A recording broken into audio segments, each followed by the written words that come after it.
તો સુરતના જહાંગીરપુરા વિસ્તારમાં પૂરના પાણી ઓસર્યા બાદ માનવતા મહેકી ઉઠી છે।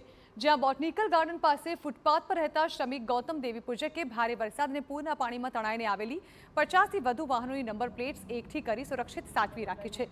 જાગૃત યુવાને આ અંગેનો વિડીયો સોશિયલ મીડિયા પર વાયરલ કરતા જ વાહન ચાલકો પોતાની નંબર પ્લેટ લેવા પહોંચ્યા હતા। જ્યાં કોઈ દુરુપયોગ ન થાય તે માટે અસલી આરસી બુક ચકાસ્યા બાદ જ પ્લેટ પરત આપીને જવાબદારીપૂર્વકની અનોખી સેવા કરી રહ્યા છે। નવી નંબર પ્લેટના ખર્ચ અને આરટીઓના ધક્કા દંડમાંથી બચેલા અનેક વાહન ચાલકોએ આ ગરીબ શ્રમિકની પ્રમાણિકતા અને અનોખી માનવતા બદલ દિલથી આભાર માન્યો છે। અહીંયા પાણી ભરાયેલું હતું તે એમાંથી નંબર પ્લેટ બધી મળેલી હતી।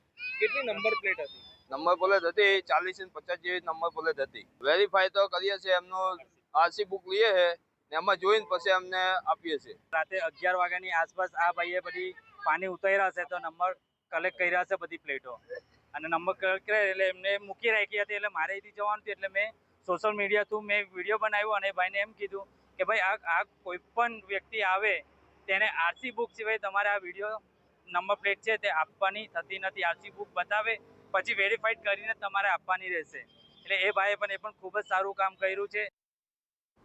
તો સુરતમાં